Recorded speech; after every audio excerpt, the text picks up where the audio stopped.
What happened, Mr. Drifter?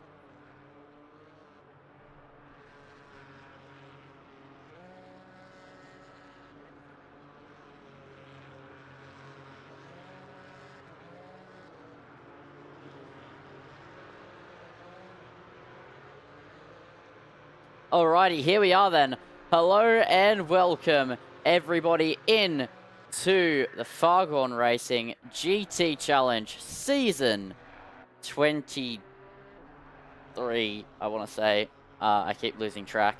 And we are here for round number 3 at Zolder for K-Mania. Apologies, I'm just getting a message from Steve-O. Yeah, we are underway for racing, or qualifying action here at Zolder. Apologies for a little bit of a late stream start. I had several difficulties, including not owning the GT4 DLC, and I've forgotten to download the liveries. Anyway,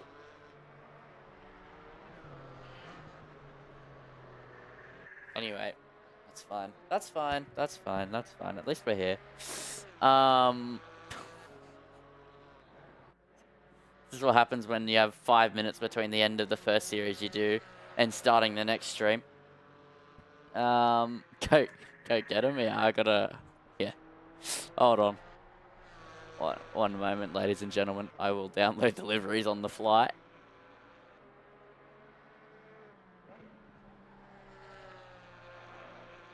Right. K-Mania livery pack B2. Fine, qualifying's 15 minutes. We got a minute to use. Yeah, I had several technical difficulties. As I said, one of them not owning the GT4 cars, and I purchased golf clubs today, so I'm broke. So I was unable to purchase them myself.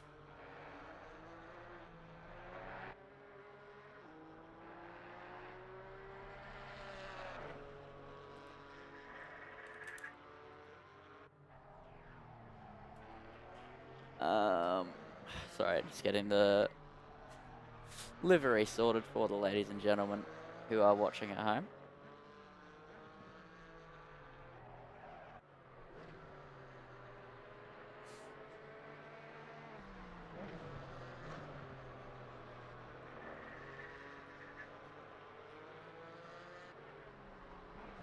I do promise I'm occasionally more professional than this.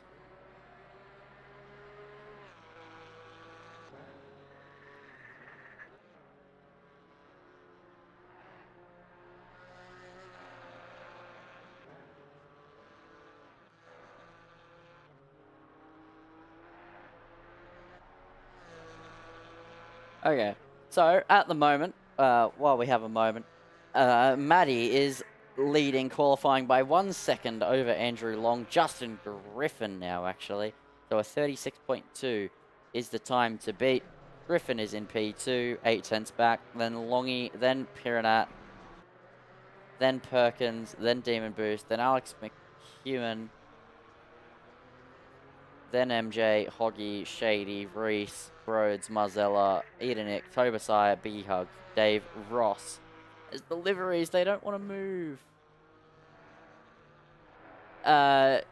Tash, yes. Yes, I am. I am. Yeah. Yeah. Let's actually move off Maddie. The liveries don't want to work. They don't. Yeah. Hold on. Let me try again, but in a different way.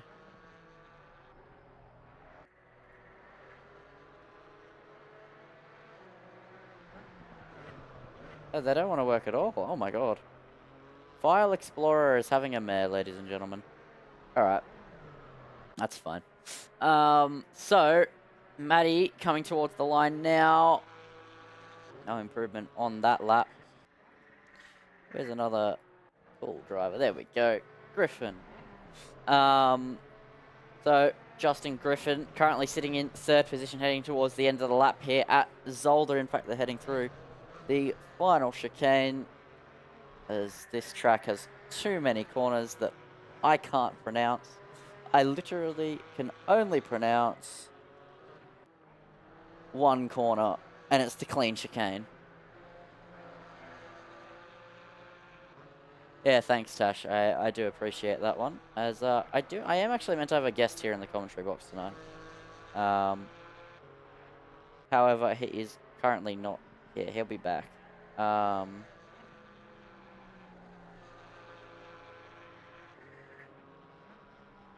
you guys have never seen him before. He's not technically part of the Sensational TV team. However, he has joined me for one of the rounds of GT Challenge already at Monza. And yeah, he's just one of my mates that Zach and Chris let me bring along. I do apologise for lackluster commentary. I'm really trying to get these liveries to work. It's really annoying that they aren't working.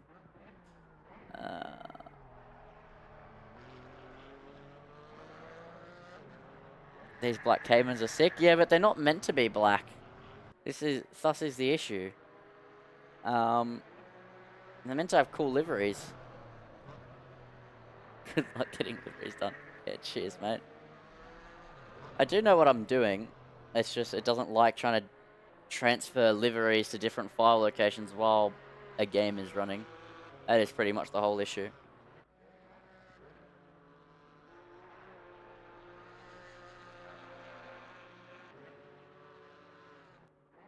Oh, we might be on.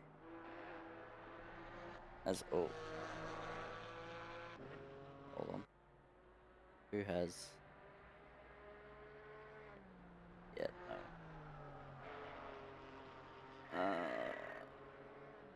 One thing has gone through. Sorting livery.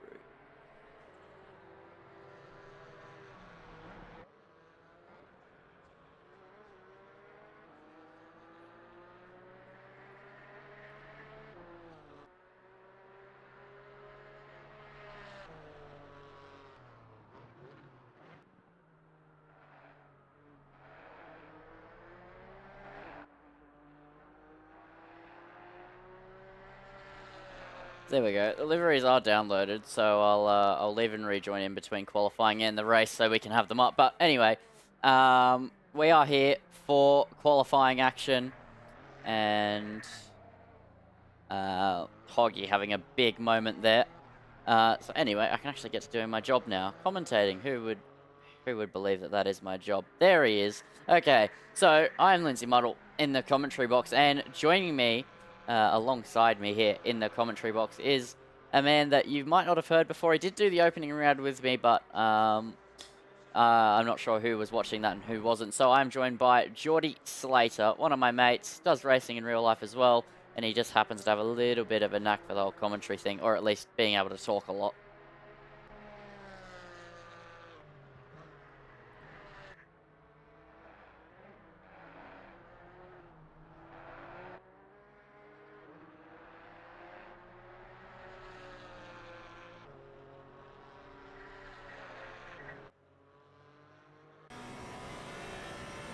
Yeah, you don't want to know the names.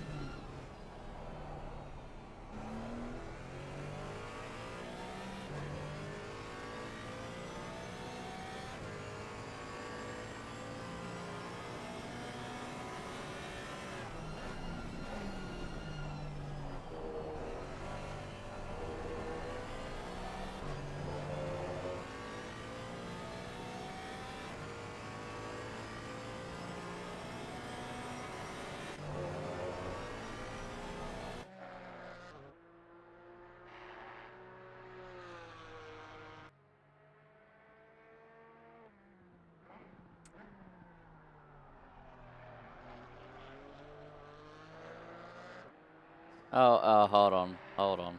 Apparently I've introduced an imaginary mate, which means that I don't have your audio set up correctly. Oh, I have so much talent. Hold on, speak now. Yes. There he is, okay. I promise, guys, I don't have an imaginary friend, however, Geordie would beg to differ. Right. There he is, So Lindsay Muddle, yeah, Yep. Lindsay Muddle's full of talent. No, everyone. Okay, then. Alright, so Steve-O jumps up into second position, still a 10th off of Maddie, and for those who weren't watching when I was doing a whole livery conundrum, I do have the liveries installed. However, in between quali and the race, I have to restart, like, leave and rejoin the session to get them to load because I didn't download them because I didn't have time. Anyway, I digress. Steve-O currently at 10th up on his current fast lap, but Andrew Long is even faster, but he's spun out. And there we go. He's in the wall and back into the pit lane with 3 minutes to go in this qualifying session. What about Justin Griffin? They're heading up towards the line now. No improvement on this lap, but they're heading towards a push lap now here in their Cayman. What about further down the grid? Speed Racer pushing it at the moment, heading out of the final corner up towards the line. It's going to be a 4/10 improvement, which will move him up towards P6. It puts him in P6 for Speed Racer. Hoggy as well, heading through the big chicanes. What about Maddie? Maddie's heading through the opening part of the lap. She currently holds pole by 1/10 of a second. However, she's going to need to get more time than that if she wants to be safe. Yeah, absolutely. This looks like a very tough field. And we've got 3 cars within 2/10 of a second of each other, so plenty to play for here. Zolder is also quite crucial for qualifying. This isn't exactly, I say, the greatest track to overtake. You can overtake it, it's not the greatest. Now let's see Maddie into the chicane. How much curb shake? Oh, too much! Too much! Oh, goodness me. That was too... Oh, we need to see the offboard. Hold on. Oh, we can see the liveries on the replay. Oh, yeah, that is the Sky. Yeah. Now, because Lindsay Muddle hadn't even muted, I don't think anyone heard me talk about now the first chicane. You can essentially make that straight, but you risk your car absolutely flying into the air. And as Maddie has just experienced, when you don't get it right, that's exactly what happens. That thing went kaboing. Like, that thing was pointing to the clouds with how high that thing went. But let's see Steve-O here. He's approaching that very same chicane. And let's see how Steve-O approaches. You approach on the right-hand side. You don't need to brake too hard here, as long as you turn it in. Now Steve-O goes. Clobbers the first one. Clobbers, oh, I think he clobbered the first one too much. Oh, he's lost it. Oh, no. Oh, and he's spinning around. Oh. And Steve-O's going to have to recover that one and go again. That's going to be interesting in the race, Lindsay, actually. Because a lot of these... obviously, they're pushing in qualifying, which makes sense. But so many of them are trying to absolutely destroy that curb. Because the more you destroy it, the faster you'll go. But obviously, risk versus reward here. The risk is that your car will get flung up in the air or spun around, and as we've just seen, we've seen the car go in the air and flung around. And obviously, that's not the only big risk of the track, because I think track limits, I don't know what ACC's sort of strict policies are with track limits, but I think that second chicane with the massive, they're flat, but the inside curbs on the apex, and that second chicane throughout the lap is also quite risky. You'll have to probably tell me about the track limits around here, though. Yeah, look, we were just commentating the F1 game like 20 minutes ago, so I don't blame you. No, track limits are normal track limits, so they'll be able to attack whatever they want, especially here at Zolder. As you can see, Matty giving it the absolute send here with a minute to go. Eden Nick currently sitting at 10th up on his time as he's heading into the chicane. This is a perfect example of the track limit. So as long as you're on one of the inside curbs, you're inside the track limit. So you'll see here, he'll cut all of that, but his tyre was on the curb, so he's absolutely fine. So those are the track definitions here at Zolder as they head up the hill now and towards the very, very tight hairpin as Trent, thank you for subscribing. And yes, Jordy, it is the Trent that we both know.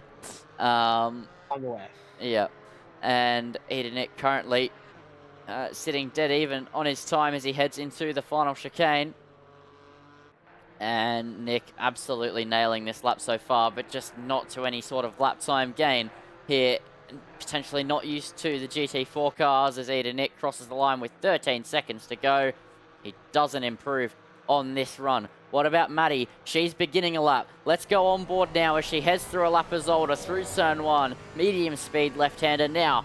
Full commitment. You've got to get as close to the grass as you dare on the entry to turn 2 and then fight the car and then completely flat through this right-hander. This is what K-Mania is all about. This is all driver. There's always talks about, oh, this car's better than that car throughout the whole GT3 season, or Maddie picked the Mustang because it's OP, or Steve-O picked the McLaren because it's really quick, or whatever you want to say over the course of every season I've commentated since season 18. There's always been something to talk about as Maddie gives it the big go over the top of the curbs, as you have to.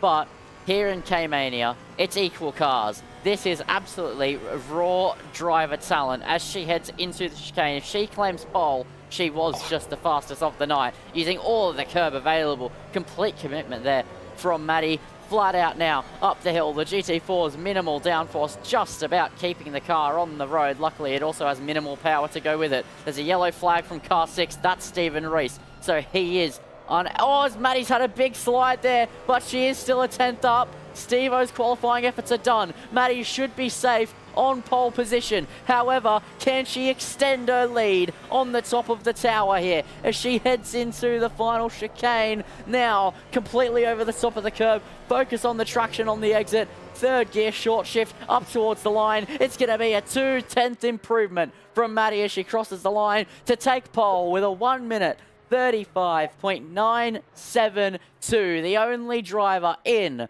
the 1 minute 35s.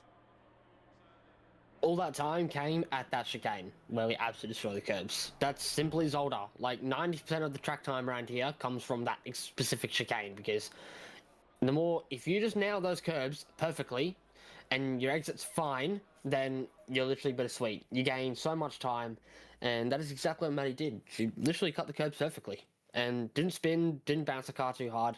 The rest of the lap looked relatively tidy, of course, at the hairpin shed. A bit of a moment. Still at that moment, goes 4/10 on the field, by the way, so shows good pace. I'll give her that. Yeah, 100%, as there we go. I have left and rejoined, and we do have the liveries, but your final qualifying order is Maddie from Stevo, then Longy, then Eda Nick, then Justin Griffin, then Hoggy, then Demon Boost, then Speed Racer, then Piranat, then Perkins, then MJ, then Biggie Hugs, then Tobasiah, Broads, Shady, Marzella, and Ross. There's a little bit of reverse parallel parking going on there in the pit lane. So, here for the first of two 25-minute races. And I'll tell you what, there is a bit of a curveball for the second one that I have just found out about. So, I'll tell you more about that if we have a lull period. However, for now, it looks like, is that a stand? Are we doing a full formation lap, or what is the go here? This is going to be chaos. If it's full formation lap, then I'm all here for the chaos. If it's just a standing start, even more chaos. Yeah, well, let's see how we go. Zolder, turn 1, as saying, it's a medium speed corner, so inside run's obviously going to get a pretty good benefit. But then it works in the other driver's favour, going into turn 2, because it goes the other way. It's a very long right-hander. Actually, Zolder is filled in that first sector of very prolonged corners, so inside road will get a good benefit into turn 1, but then if you're on the outside road for turn 1, you've then got another sequence of corners, all right-handers, where you have the ability to maybe strike back. Yeah, and with the chicanes, it's going to be really risky to go for for overtakes. You do run the risk of pretty much flipping your car. So these are things to consider, as we have a couple of people watching along in the chat. So thank you, Tash. Thank you, my boss as well.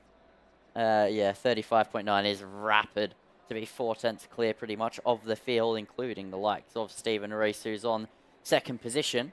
But as well, let's take a quick look through the liveries. I can't believe I've overlooked this. So Maddie, in the typical blue and pink livery, Fargone Racing, the one, the only, Sensational TV on the side. Stevo's gone for a very classical Porsche look with the red, white, and black, but that's also his look in general, so you would expect nothing less. And then the usual Longy colour scheme. Very simple liveries, but that's all you need here in K-Mania. That is the beauty of it. And now we get ready for the race start, and I am actually very confused. Are we about to have a standing start here in Fargone Racing? Or is it... I don't even think that's an option in ACC, so I think we just have a full formation lap. Well, standing start would have been more entertaining for my liking, but I think we're going to have to just go with a rolling start. Boring. No, I think a rolling start's typically better for all these categories. Yep, there you go. Matty takes away, now the field will follow. So, I'm not exactly experienced at all in, well, GT4s and ACC, but I would presume that they would have to warm their tyres reasonably on this formation lap. Yeah, but just by brake holding, getting the brakes up to temperature. Okay, well, that's pretty self-explanatory then. As, oh my goodness me, Steve-O, mate, do you want to get much closer to Matty there? Holy, Steve-O, goodness me, mate. Steve-O, getting rather interesting close to Matty here on the formation. I think Steve-O is just preparing to absolutely send the bomb into turn 2. Or maybe turn 1, I don't know. Maybe Steve-O's got something up his sleeve. Yeah, I mean, if she sends it a chicane, I think we're going to see a lot of birds and whistles in the air, but, you know, that's a separate problem that we'll deal with later. Steve-O, obviously here, potentially could go for the lead on lap 1, or maybe Steve-O just wants to tuck in behind Matty and maybe go for a move later on the race, if he's got the pace. Can't discount Andrew Long here, because, as we're saying, with turn 1 being in the left-hand corner, benefits the inside row. Andrew has potential to maybe get ahead of Steve-O and get into second place, but we don't know. Maybe Steve-O can hang around the outside, maybe he won't. All these variables can play out. I'm not sure about safety cars in this series. Do we have safety cars in this series? No, we don't. Okay, well, then that's not an option. So if you get binned, then your race is essentially over. Less of a factor there to consider then. Nothing too I noticed on Matty's qualifying lap. The sheer amount of curb. She did the chicane very well. Gets loose though. Typical Porsche behaviour, if I've ever said so myself. Through the hairpin as well. Literally turns it in. Drags a, probably just dragging the brake. Car slides. Typical Porsche behaviour. Especially in a GT4 car.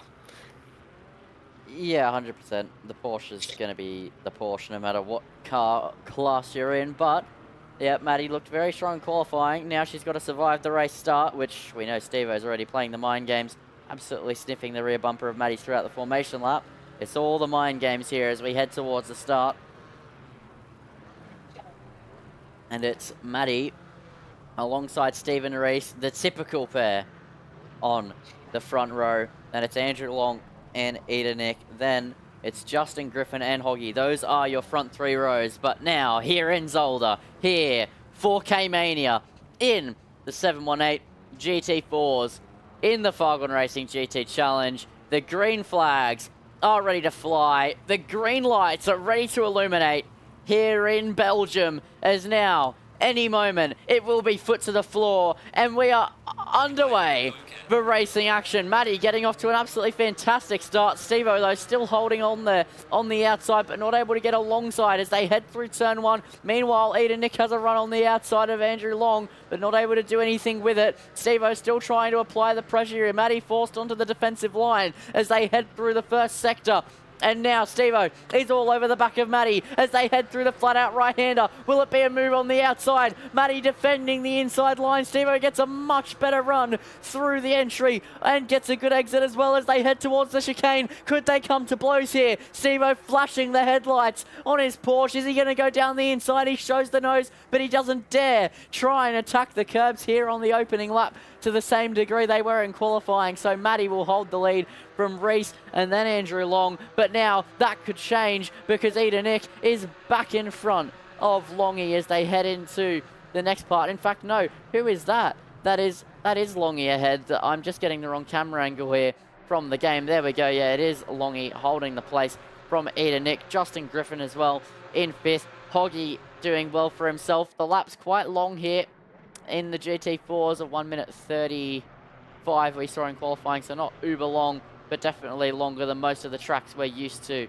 here in the GT Challenge, and that is due to the fact that these cars are a bit slower. But I'll tell you what, the racing they're generating is absolutely sublime, as we can see Speed Racer going side by side with Perkins as they head into the final chicane, and they are wheel to wheel now. The 46 and the 55 going at it. There's contact though. Speed Racer goes half spun and sideways. That's another car off as well, and that is, I believe, the 33 car. If we do have a 33 car on the grid, but I can't even follow it because there's too many side-by-side moments here. Speed Racer side-by-side with Toba Sire holds on to that place as it's absolutely all kicking off here as Biggie is now wheel-to-wheel with MJ. As they head through, as oh, that's wide from Lee Perkins, and now that invites the whole grid to try and swarm him here as they head through this sector. Perkins trying to re-pressure. Biggie Hugs took the place. Meanwhile, MJ sitting in 8th position, absolutely flying, looking to make a move. It's all kicking off here. He's showing the nose on the inside. Surely it's not a down the inside move of the chicane. He's going to go last on the brakes there. They're wheel to wheel. Into the chicane they go. There's a little bit of contact there, but mainly all curb. As meanwhile, it looks like Perkins is wheel to wheel with another car as well in the background. everything kicking off here at Zolder, Lindsay. Goodness me, there's plenty of braking zones right here. Oh, is that guy not? That's great with names, but down the inside, I think that's Perko on. Yeah, that's Perkins. Yeah, Perkins went down the inside there. I think he just clobbered that inside sausage curb, absolutely flung the car around. I'm kind of surprised he's still running in a straight line, to be honest with you, Lindsay, because that car looked like it was absolutely flinging into the barrier. He's on the inside, as Perkins is, of Messiah. Does he get that move? A bit of an argy-bargy. Move 90, yeah, 99%, 100% done now. Oh, there's a crash! Oh, goodness me. And that's an absolute huge shunt to the back of the pack. There's an orange GT4. I didn't quite see what happened there. As now Demon Boost is in the pit lane. Alright, we'll get a replay. So Demon Boost is coming behind. These three in front of Demon Boost obviously are about to fight. So let's see. I apologize for my name, folks. So Demon Boost, does Demon have a look down the inside? So they're going the white Porsche. No, going the black Porsche. Loses it. So he lost it, tried to correct it, overcorrected it, and then took out two of his rivals with him. That's, in my opinion, that's a pretty slam dunk penalty. I understand he lost the car, but you are responsible for controlling your car, so I'm not sure how stewarding works in this league, but if there's some sort of steward inquiry afterwards, then I'd say that's a pretty simple slam dunk penalty. Yeah, and that's Tom Marzella that had that spin on the exit, and that is absolutely tragic from Tom there. And yeah, just really, really a big accident from Tom. You know, you wouldn't expect to be spinning these cars on the throttle. They don't really have much horsepower, but it is still possible. And he's just proved that, just probably trying to push a little bit too hard. Meanwhile, a little bit further up, Justin Griffin and Hoggy are in a little battle, as well as Justin Griffin trying to show the nose on Eden Nick potentially. So a good little battle train here for the higher echelon of the places for P4, as it looks like Hoggy should be trying to attack Justin Griffin soon. As he, oh goodness me, and that got a Hoggy there. Goes a bit wide in that last chicane there actually, so I think it just might have just gone a little bit too deep there. And you're talking about spinning, Lindsay, but we also saw Maddie on the first lap. Sorry, not the first lap, sorry. On her qualifying lap, very easily just into the corner, rear steps out very heavily. So even though they may be GT4 cars, they seem to have a reasonable chance of getting very, very loose. Seem to have the habit of doing it. So yeah, it's a Porsche. Yeah, it is a Porsche. Spinning it on the exit's not exactly very common. It is a bit rare, I know what you're saying, but also at the same time, we've seen multiple cars getting very, very loose around this circuit, so it doesn't entirely surprise me altogether. And track's relatively warm, set in 32 degrees, 27 degrees air being tank. Oh, goodness me, that was a Porsche getting very sideways out of that chicane. I think we're going to see quite a fair bit of that. And 27 degrees ambient temperature in Belgium. What time of year is this race being held in? Because that is definitely not exactly accurate to the current day. But anyway, that's an irrelevant issue. I need to quit begging it. Yeah, and you really do. Yeah, I know. Now, we've got other battles going. Oh, goodness me, of Perkins getting back from the field. He's in P10 currently, and there's several sort of battles going on here. And one thing I've noticed too, Lindsay, our good friend from Monza, who finished in 4th or 5th, I believe, Alex McEwen, he's all the way down to 15th in GT4 Yeah, cars. he started at from the pit lane. I think that I think he had connection problems in qualifying, if I had to guess. Yeah, right. Okay. Well, ACC, as you do, I guess, at some point. Now, Steve-O, by the way, Reese, is just at the fast lap of the race, 3 tenths behind Matty. There's a battle going in there too for the lead. Steve-O potentially going to have a look on Matty. If the formation lap is anything to go off by there, Lindsay, we should see Steve-O absolutely in the air sideways going for the move for the lead of the race in about 3 corners. But I don't think that's exactly very viable right now, so I don't think we'll see Steve-O do that. And there are plenty of battles going here. Goodness me, Lindsay, that whole pack from 8th all the way down to 11th. 4-car battle, absolutely very close right there. As they're all 3 tenths, 2 tenths apart by it stands. Matty just extended that gap out that lap. It was 3 tenths, now just about half a second, although Steve-O seems to have gone a slightly better run through that chicane. Through the second chicane, clobber as much curb as you can. Don't get it too sideways, because we saw on the qualifying lap too, by the way, Lindsay, that if you set the throttle very, very hard, you can get very sideways through there, which doesn't actually surprise me that much. And Andrew Long currently sat comfortably in third place. However, he does have Ian Nick about 9 tenths behind him, so he will need to keep an eye out for that. Stevo Rizzo, I think he's currently in a position where he's very similar pace to Mario. I think it's going to go back and forth quite a fair bit here. So I think you'll see Stevo go much faster as he absolutely hauls her in on the brakes. But then Matty seems to be stronger in other places of the track. So I guess if Matty makes a mistake, very well game on, but I think we're going to see it go back and forth quite often. Yeah, I think so. And now, while we have a little bit, as much as there are very close gaps, while we have a bit of time to discuss, it is now time for me to reveal race 2. So it was just meant to be 2 25-minute races. Then Steve-O goes, oh, by the way, while I was looking at my DMs during qualifying, he goes, oh, a note on the format. We had a quiz to determine the race 2 format. It will be 25 minutes, but it is going to be random grid with a 50-50 weather split. Random grid with a 50-50 weather split. Goodness me. Well, if they're wanting action, then that's definitely the recipe to do that. I'll give them the benefit of that. It is K-Mania. Yeah, it literally has the word mania in it, so I can't exactly say that it surprises me too much. Something else since I noticed, there were cars literally crossing the line with 300ths apart. So, like, there is a massive fight going on back there. It seems to have spread out now, though, because I don't know what's happened. I literally saw a car a 10th apart, 300ths apart, and then a 10th apart, but now it seems to have spread out, so maybe something's happened. I'm not entirely too sure. Speed Racer, very typical name for your average, I guess, sim racer these days, probably. P11 currently sat behind Perko. I think his name's Perkins. What's his first name? Lee. Lee Perkins, right. No, I'll get back to it. Eventually. Eventually. Sat 8 tenths behind Lee Perkins, who's also sat behind someone Hugs. B-Hugs. Someone, yeah, B-Hugs, behind D Perinat, behind MJ. There's a bit of a gap between MJ and Hoggy, though, which kind of is separating that field at the moment. Oh, as the car, there's been a yellow flag on the track, Lindsay, in the last sector. There's a car stopped. Car 47. No, it's Tobasire. Tobasire has stopped. So we're getting a replay here. Already way better than the F1 TV directors, that's for sure, because we're actually seeing the action after it happens very immediately.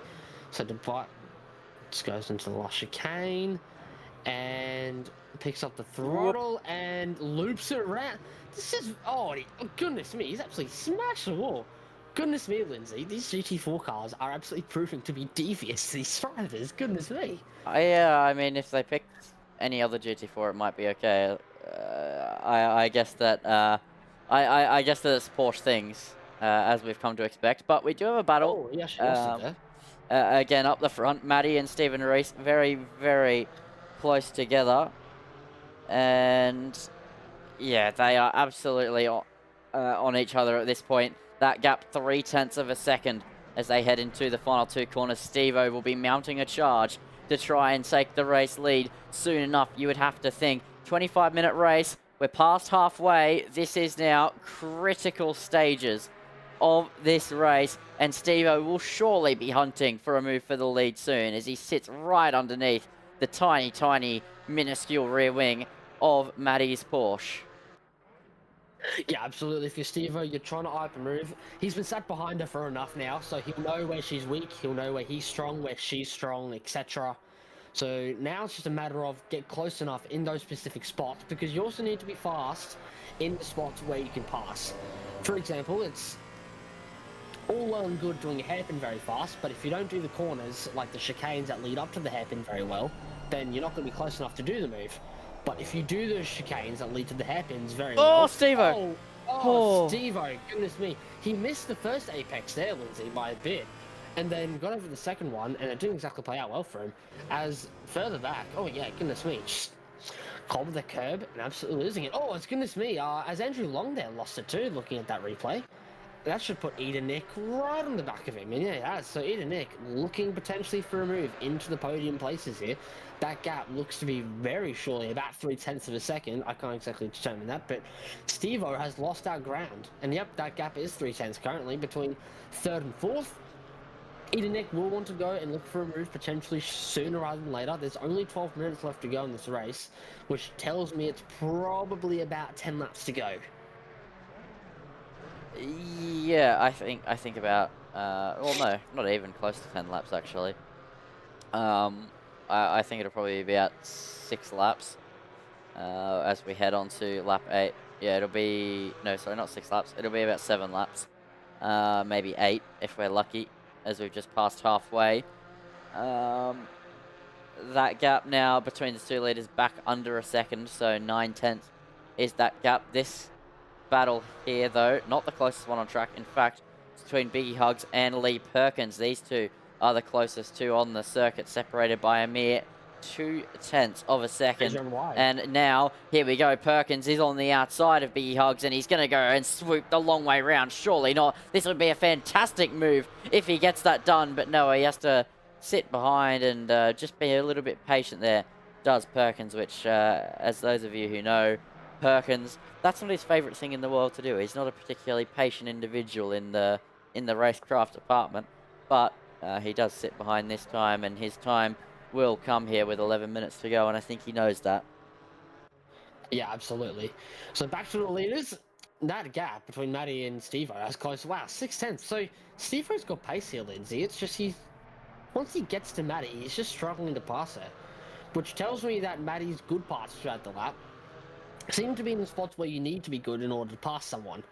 However, I think Steve-O, with the rate he's catching up, will very well be looking for a move in the following laps. And she was absolutely untouchable in Monza last time I was in the com box with you watching. She absolutely drove off into the distance in the Bentley, I believe it was. I can't exactly recall my memory, probably. It is the Bentley. It was. Well, she's the Bentley, absolutely untouchable at Monza. Drove away, controlled the race very well. This time, however, doesn't seem to be as smooth sailing, as that gap is now half a second.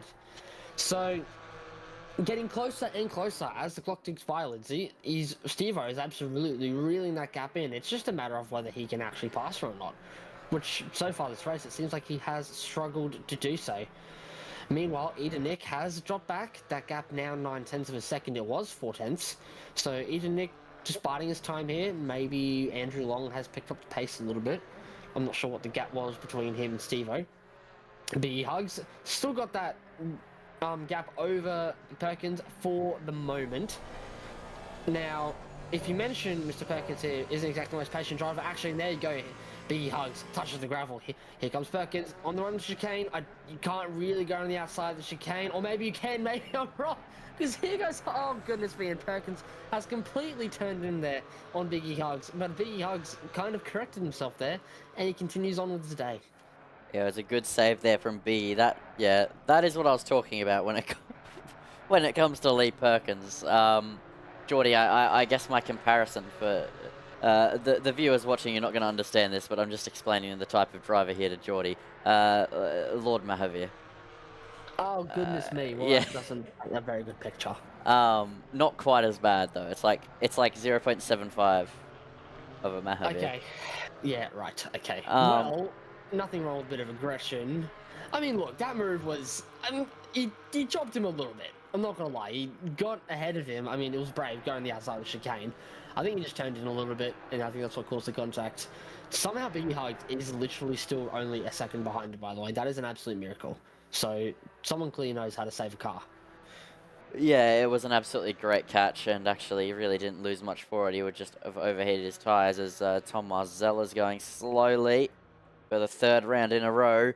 He's really struggling, and just too much curb, and then all is well. What is that? I mean, we know what's going to happen. We know exactly what's going to happen here. Yeah, we do know exactly what's going to happen. Heading into the chicane.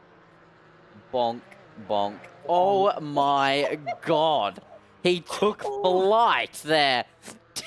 Tom Marzella and his luck. Just absolutely appalling. He took off like a NASA rocket ship. You can't park there, mate. Yeah, you definitely can't park there. But anyway, outside of the rocket ship, we do have the two literal rocket ships in Maddie and Stephen Reese. These two 3.5 seconds clear of the next car and battling away for the win at the moment, as actually Marzella having to get out of the way for them there as he heads into the pit lane. But 7 minutes to go, just under 7.5 minutes, and Steve-O really, really reeling in Maddie.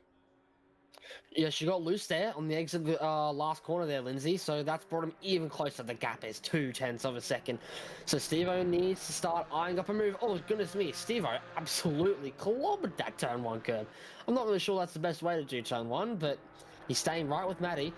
And we keep seeing over and over and again, Lindsay, just these GT4s, they put the throttle on and they just want to go, they get very loose. Like, I get it's a Porsche, but still for a GT4 car, it's a bit unheard of.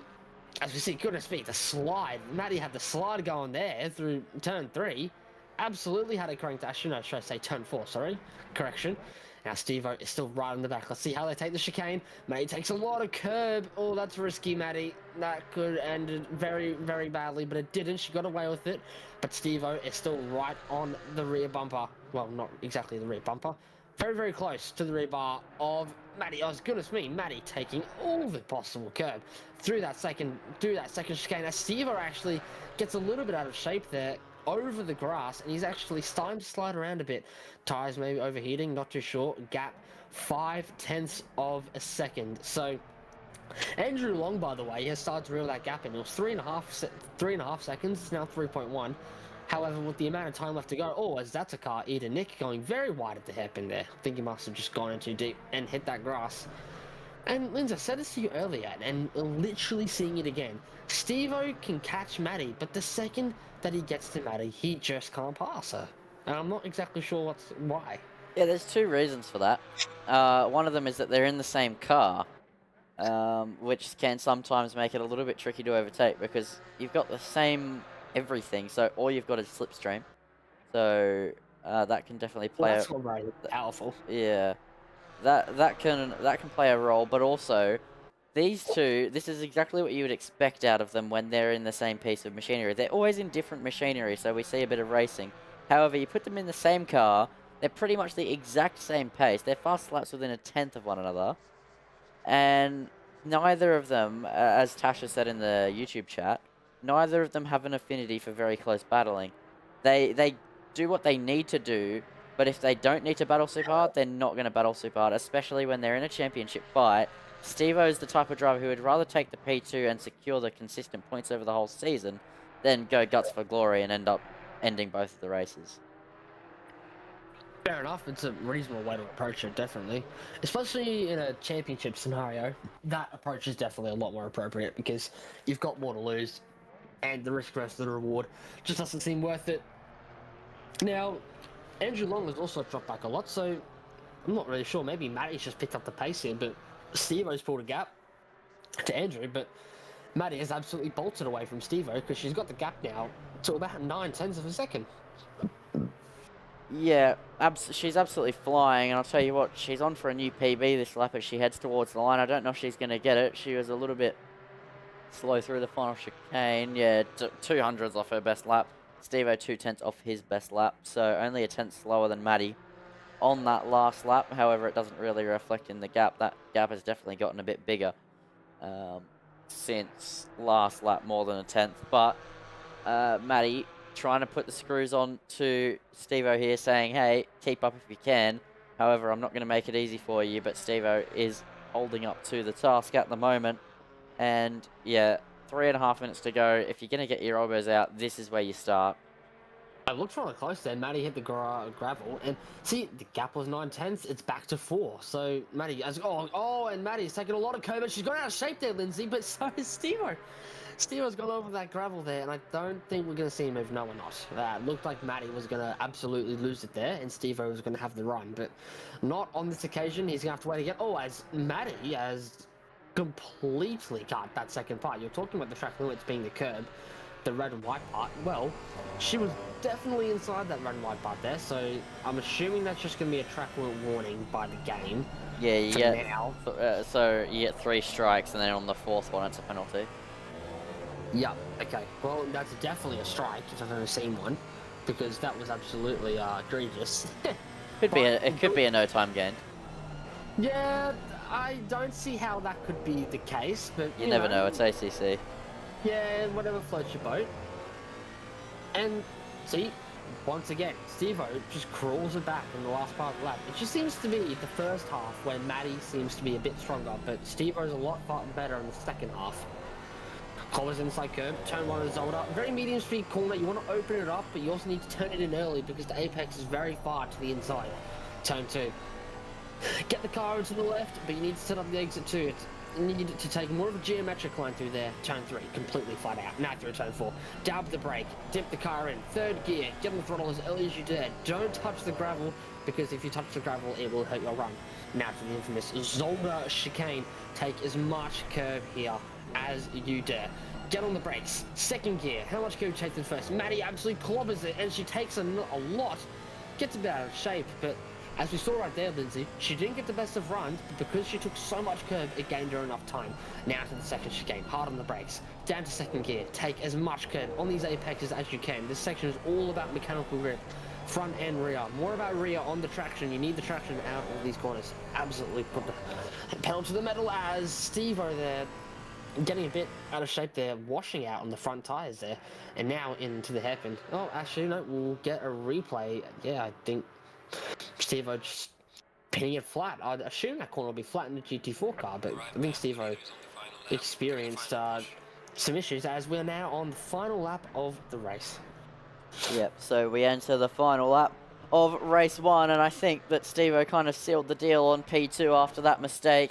He's going to have to close in Maddie a lot after that, so the gap across the line is 0.8 of a second. So Maddie leads away this final lap of race 1 in the race lead. Unless she makes a mistake, it should be home free for her. Steve-O has given her a little bit of a challenge. In fact, more than a little bit of a challenge. Quite a significant challenge. They've both been pushing each other to the best of their abilities within tenths of a second when it comes to their lap times each and every lap to one another. And now 15 seconds left on the clock. She has one more lap to secure the victory. However, in the grand scheme of race 2, this means nothing.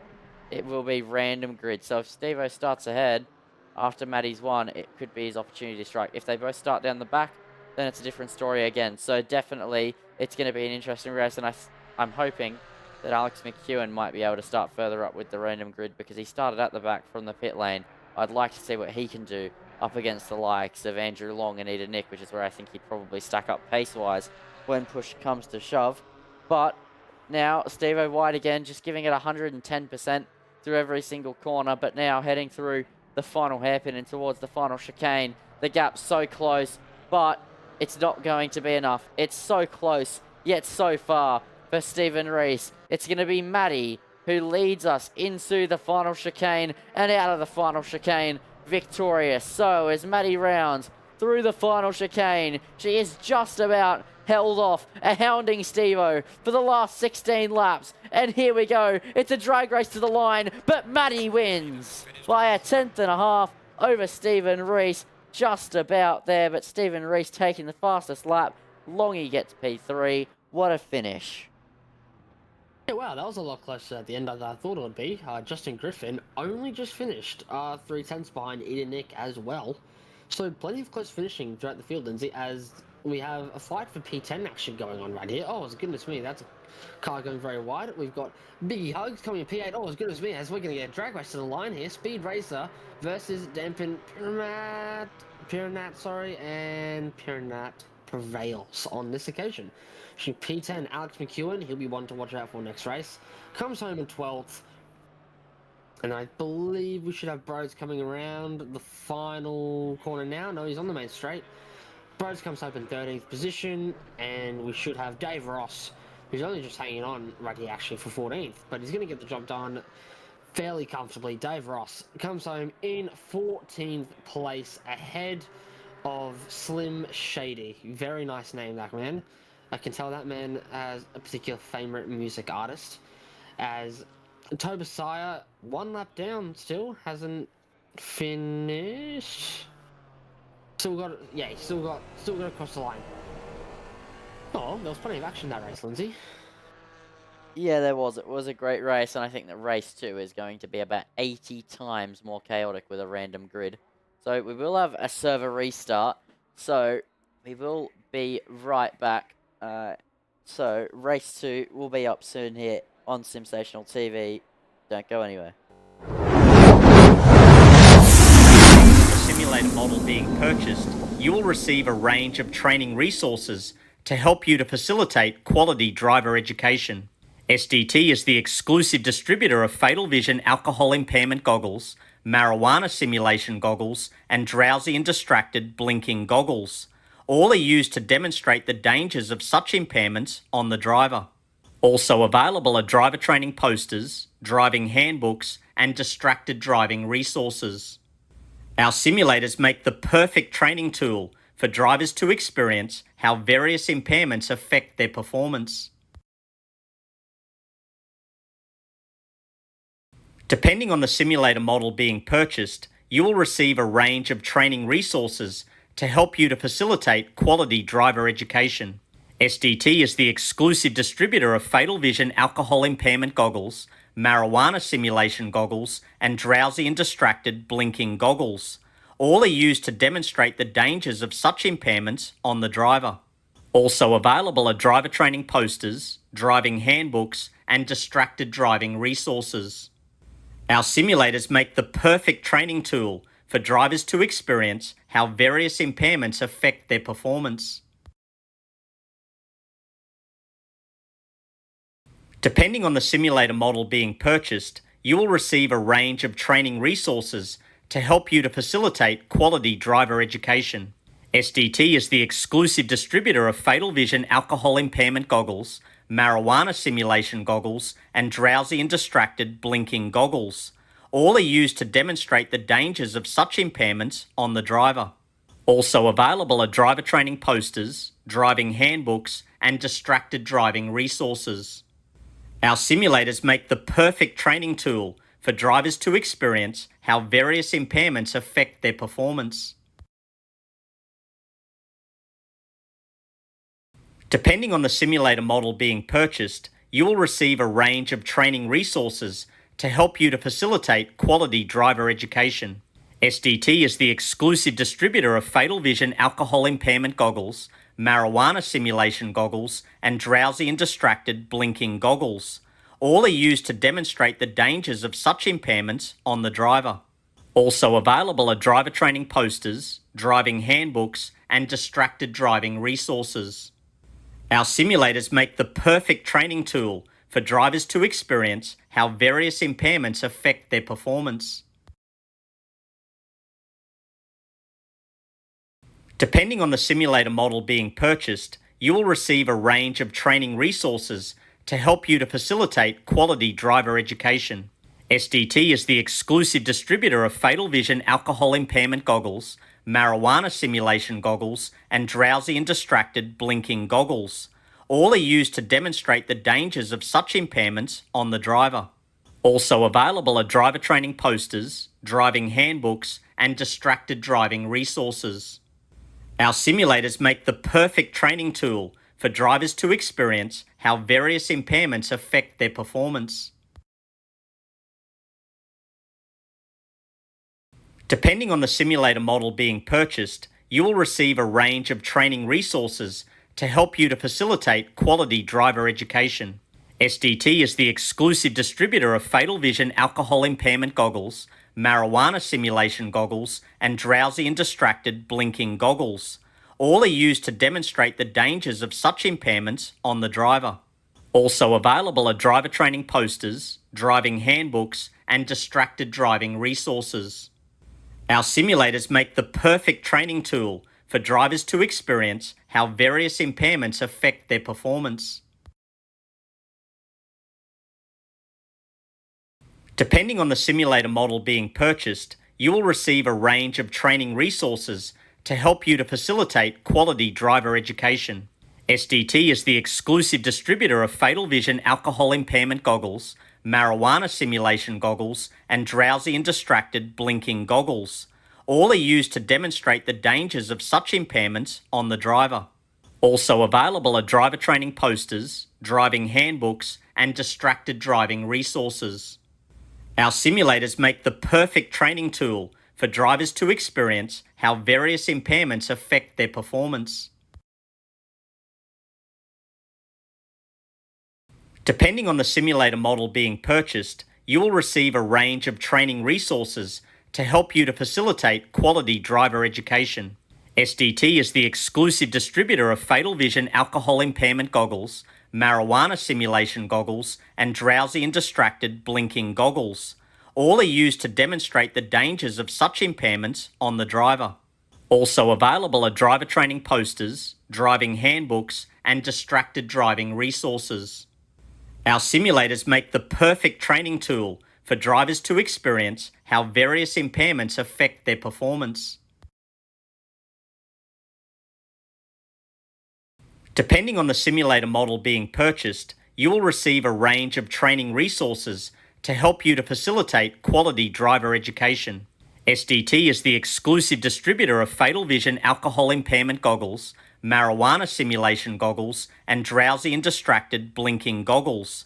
All are used to demonstrate the dangers of such impairments on the driver.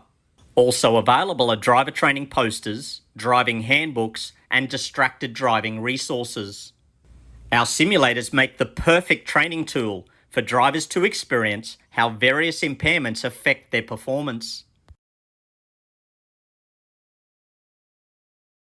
Depending on the simulator model being purchased, you will receive a range of training resources to help you to facilitate quality driver education. SDT is the exclusive distributor of Fatal Vision alcohol impairment goggles, marijuana simulation goggles, and drowsy and distracted blinking goggles. All are used to demonstrate the dangers of such impairments on the driver. Also available are driver training posters, driving handbooks, and distracted driving resources. Our simulators make the perfect training tool for drivers to experience how various impairments affect their performance. Depending on the simulator model being purchased, you will receive a range of training resources to help you to facilitate quality driver education. SDT is the exclusive distributor of Fatal Vision alcohol impairment goggles, marijuana simulation goggles, and drowsy and distracted blinking goggles. All are used to demonstrate the dangers of such impairments on the driver. Also available are driver training posters, driving handbooks, and distracted driving resources. Our simulators make the perfect training tool for drivers to experience how various impairments affect their performance. Depending on the simulator model being purchased, you will receive a range of training resources to help you to facilitate quality driver education. SDT is the exclusive distributor of Fatal Vision alcohol impairment goggles, marijuana simulation goggles, and drowsy and distracted blinking goggles. All are used to demonstrate the dangers of such impairments on the driver. Also available are driver training posters, driving handbooks, and distracted driving resources. Our simulators make the perfect training tool for drivers to experience how various impairments affect their performance. Depending on the simulator model being purchased, you will receive a range of training resources to help you to facilitate quality driver education. SDT is the exclusive distributor of Fatal Vision alcohol impairment goggles, marijuana simulation goggles, and drowsy and distracted blinking goggles. All are used to demonstrate the dangers of such impairments on the driver. Also available are driver training posters, driving handbooks, and distracted driving resources. Our simulators make the perfect training tool for drivers to experience how various impairments affect their performance. Depending on the simulator model being purchased, you will receive a range of training resources to help you to facilitate quality driver education. SDT is the exclusive distributor of Fatal Vision alcohol impairment goggles, marijuana simulation goggles, and drowsy and distracted blinking goggles. All are used to demonstrate the dangers of such impairments on the driver.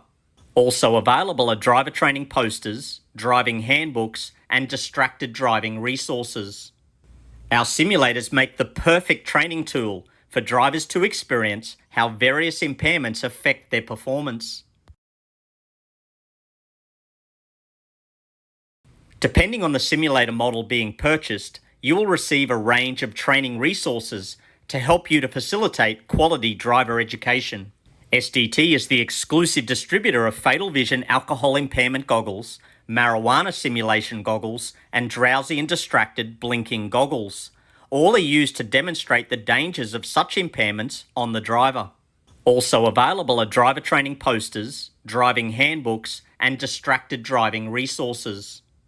Our simulators make the perfect training tool for drivers to experience how various impairments affect their performance.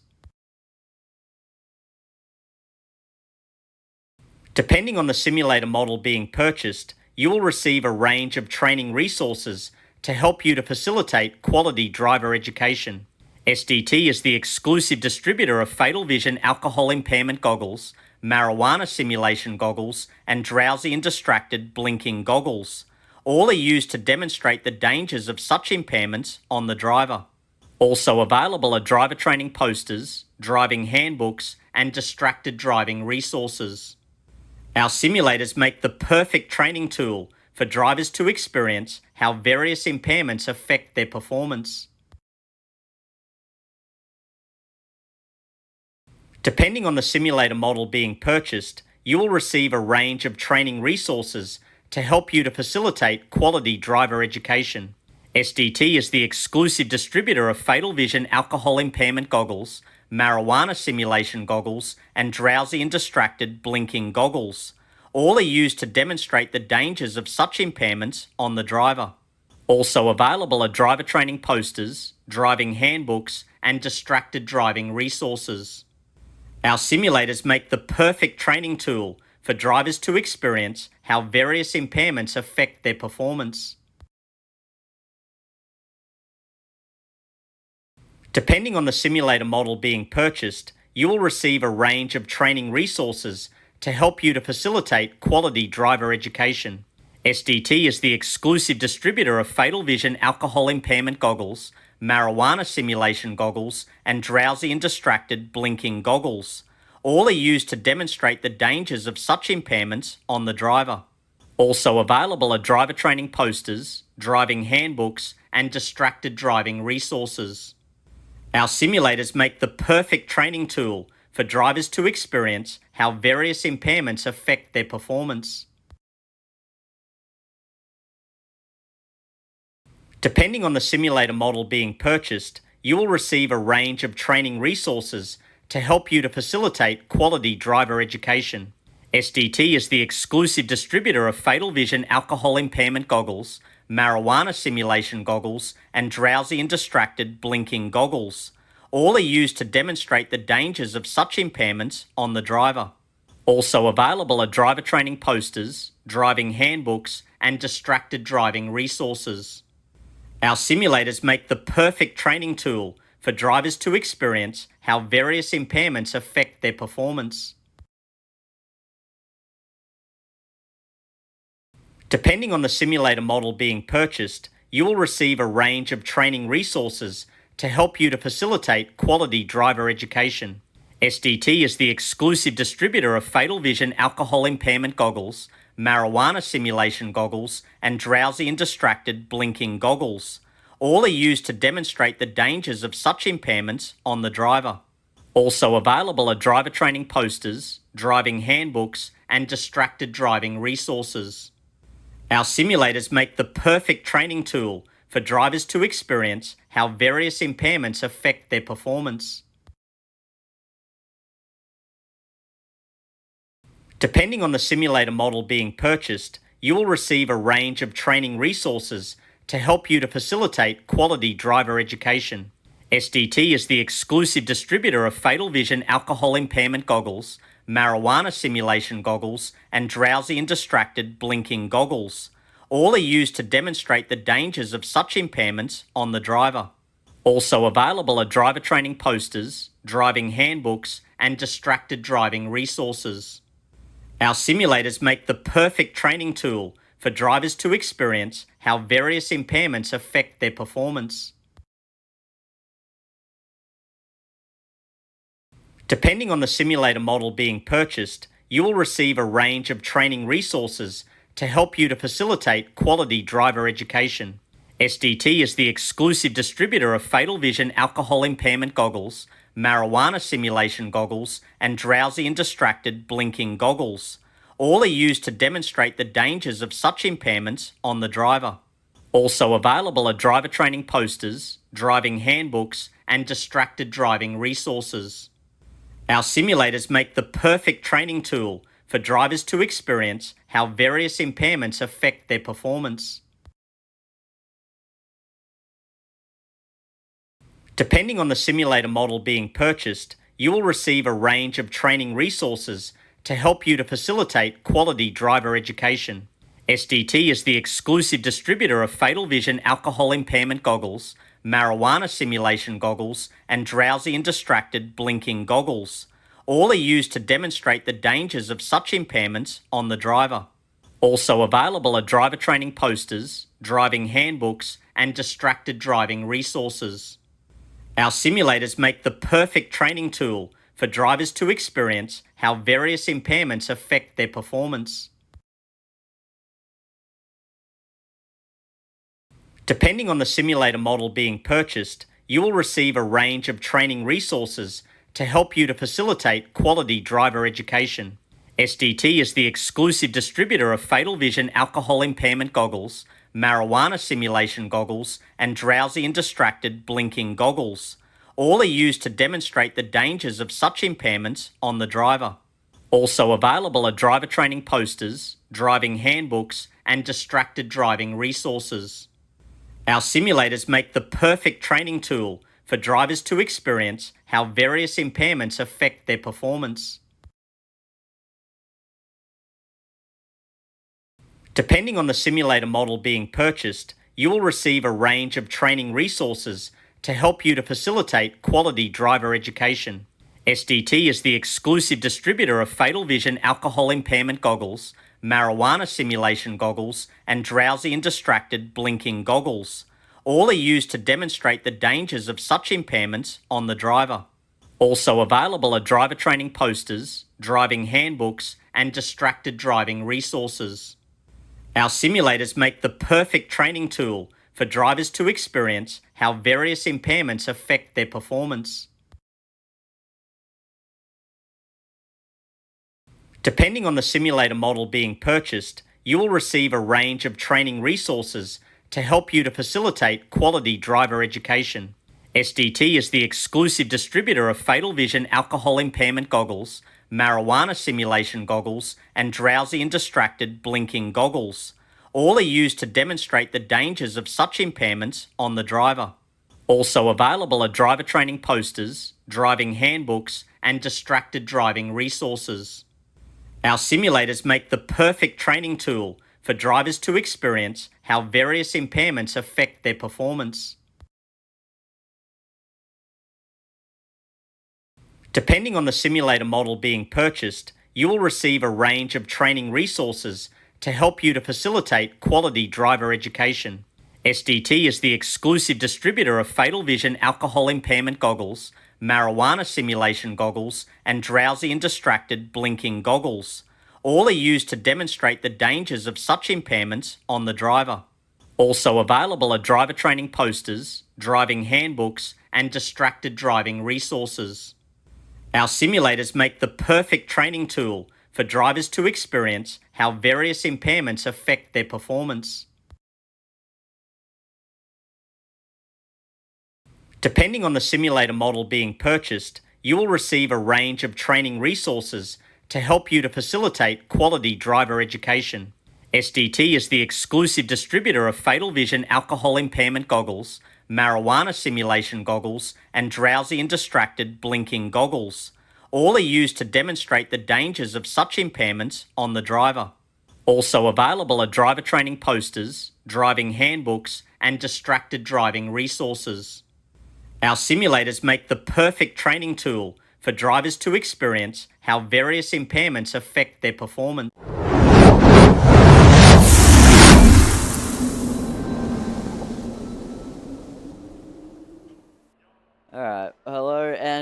welcome back everybody to the Fargone Racing GT Challenge here in Season 22. We are here for Race 2 of Round 3 for K-Mania. But, if you didn't see in the chat, I do have a migraine and it's making me feel quite unwell. So I'm going to take a step back. You're not going to hear my voice, unfortunately.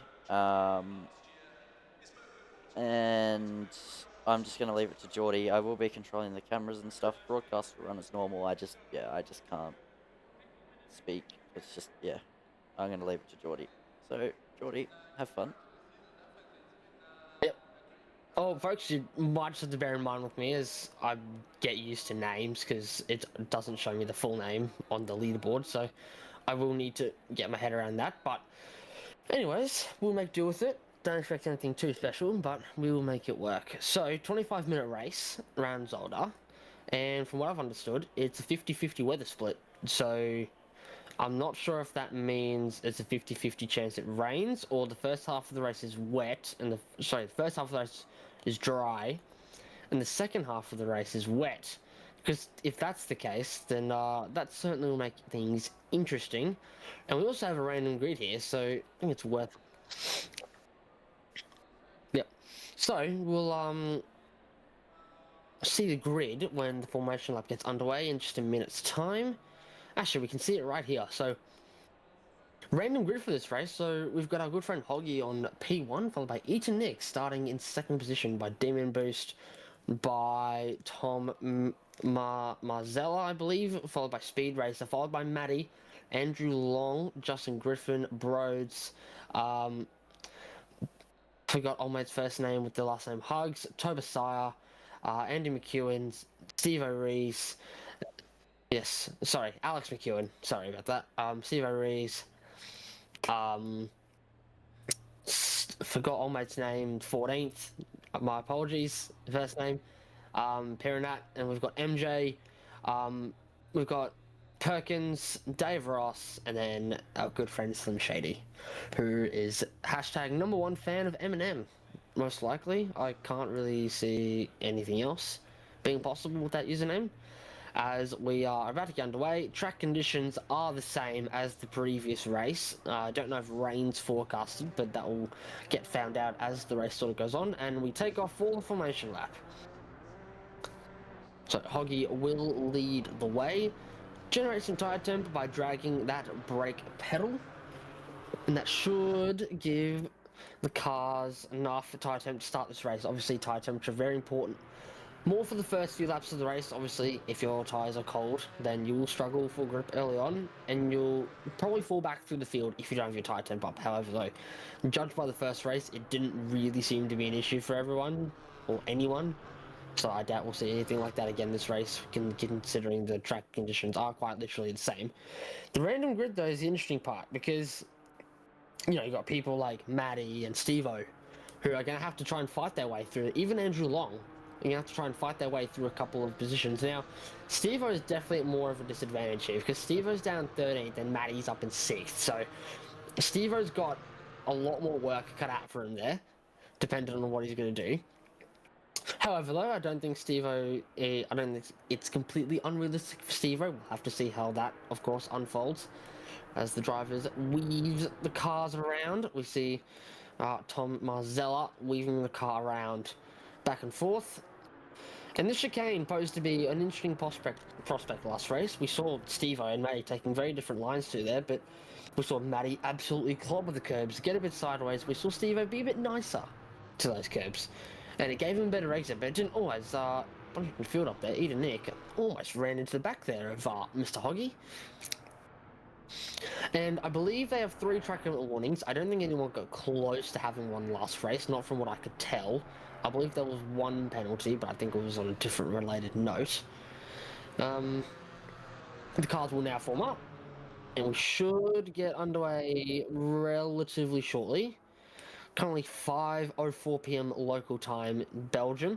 Zolder is kind of thrown under the shade a little bit, as obviously you've got the famous Spa-Francorchamps circuit, which is also located in Belgium. I think that kind of takes the spotlight away from Zolder a little bit. Zolder is actually not that bad of a circuit. It's got its traits, it's got its quirks, but it's also got its very good things, like massive chicanes. I don't think you'll find more massive chicanes anywhere else apart from Zolder.